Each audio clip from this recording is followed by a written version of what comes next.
is usually the hardline traditional conservatives who are the loudest opponents against Marxism and communism, and yet these people absolutely fucking love the idea of wealth redistribution as long as it's happening between people who are wearing wedding rings.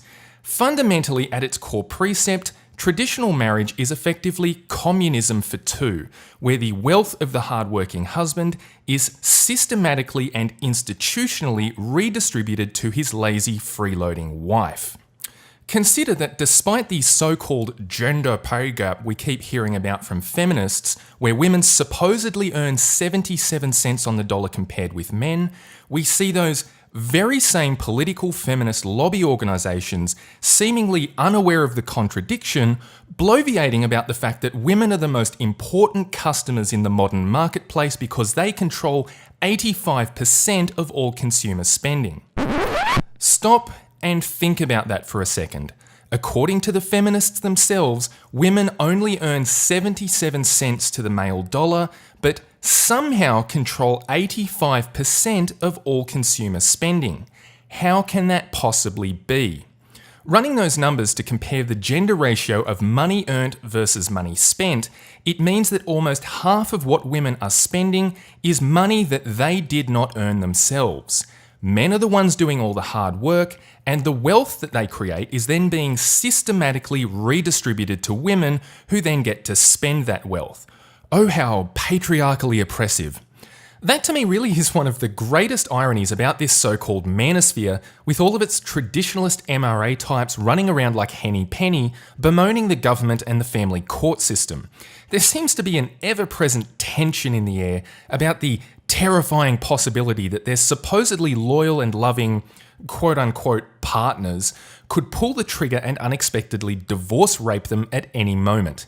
Personally, if it were me, I'd be a lot more worried about the fucking nightmare scenario where this lazy freeloader actually stays married to you.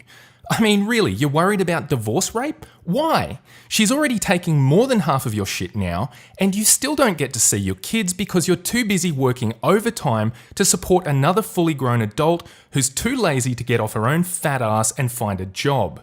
Don't believe me? Just take a look at the litany of articles bellyaching about the fact that women are financially worse off than men post-divorce. Yes, she is taking your hard-earned money in the divorce, and that's a real fucking shame. However, the numbers show that it's frankly nowhere near as much as she was taking while she was still married to you. But I digress. Equally fascinating to the economic numbers themselves are the flimsy excuses that these traditionalists make to themselves and others, trying to justify and rationalise away the inherent problems with this blatant socialist welfare sham that they call a marriage. The rationalisation hamster of traditionalist family economics is equally fascinating when you consider the lengths they go to trying to shame and lambast other people outside of a marriage contract for engaging in the identical economic freeloading behaviour that their perfect little stay-at-home goddesses are engaged in. Take, for instance, the case of the single welfare mother, hated scourge of right-wing traditional conservatives everywhere.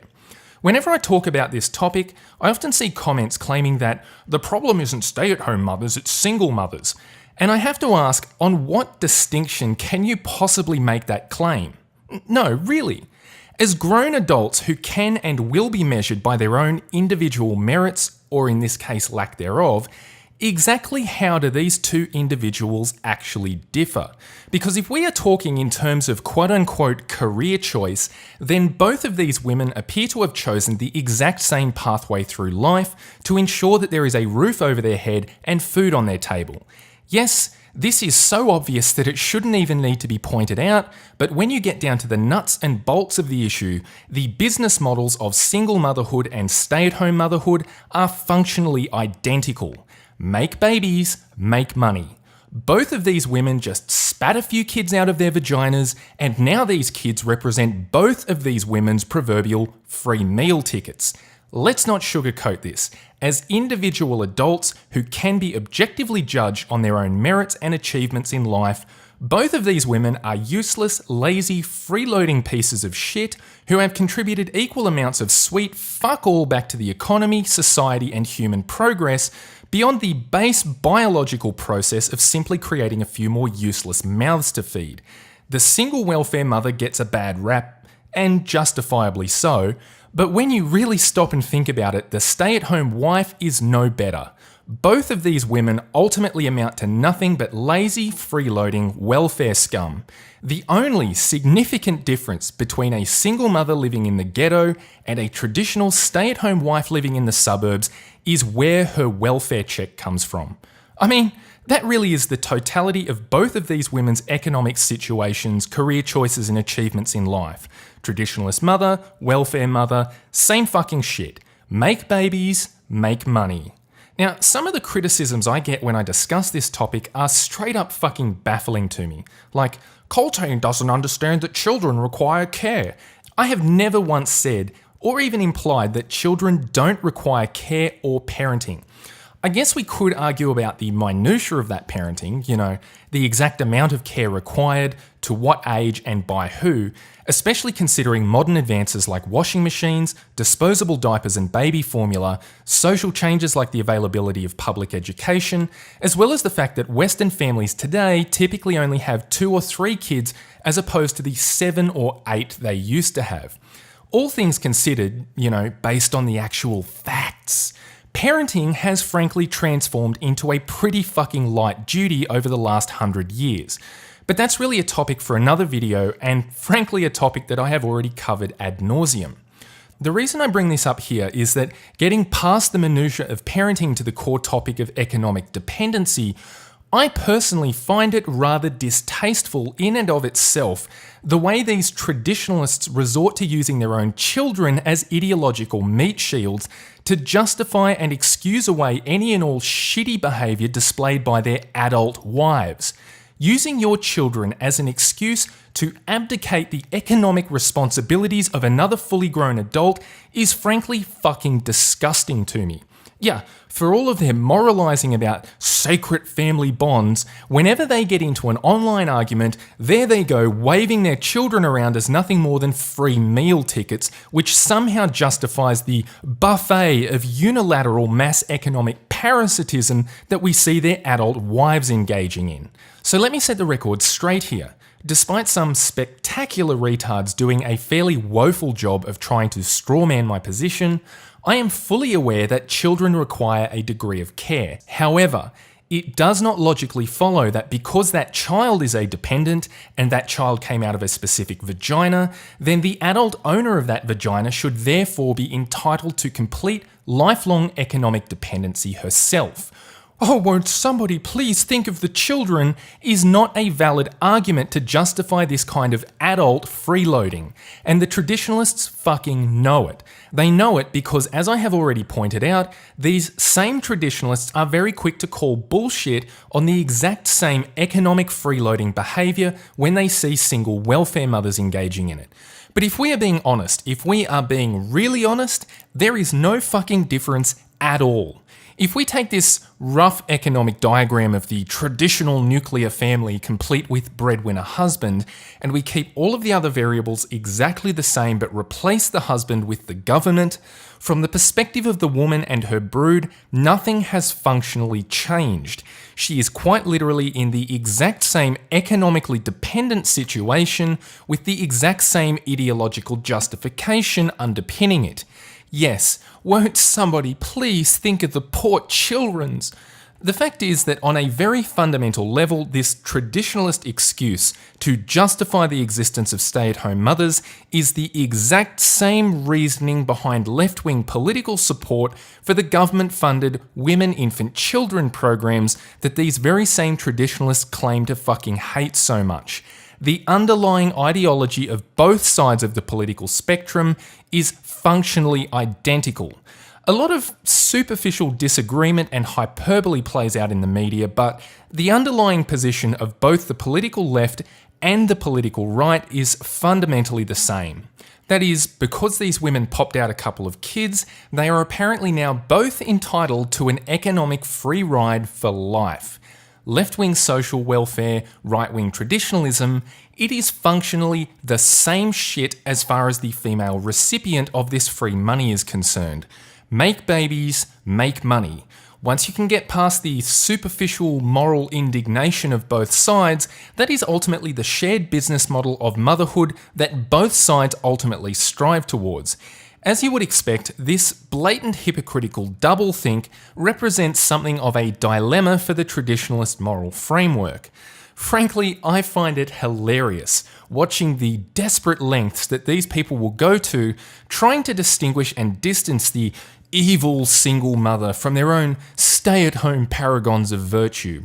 They make all kinds of claims about stable home lives, family cohesion, and the importance of raising children. I've even seen some of these poor brainwashed cucks argue that the emotional state of simply loving your family is somehow comparable to the act of working 51 hours a week to actually support your family in a real, tangible way. Are you fucking kidding me, guy? The rationalization hamster of traditionalist values trying to find a non-existent difference between these two women is as hilarious as it is absolute crap. To start with, one of the worst kept secrets amongst the traditionalist clique is the fact that their precious stay-at-home mothers are actually horrendous fucking drug fiends. In the 60s and 70s, Valium pills were literally nicknamed Mother's Little Helpers.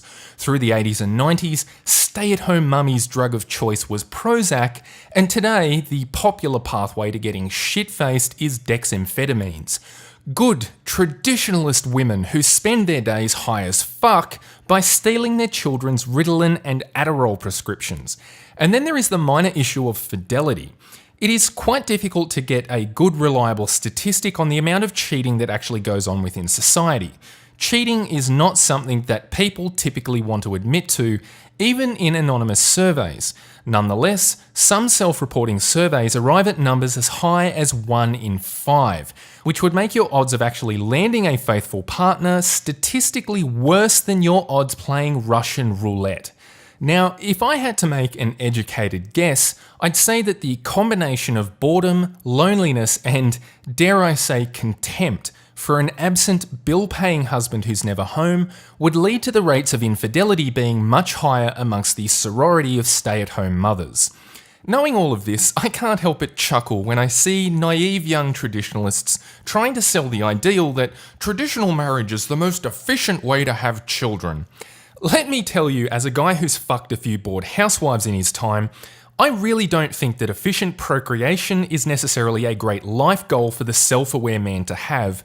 But hey, that's just my opinion. Fucking go for it if that's what you really want. No, I'm sure you'll be perfectly happy with that arrangement, as long as you're okay with the reality that while you're off at work breaking your back to pay the bills, your wife will be on her back with a veritable freeway of Chad cock running between her legs.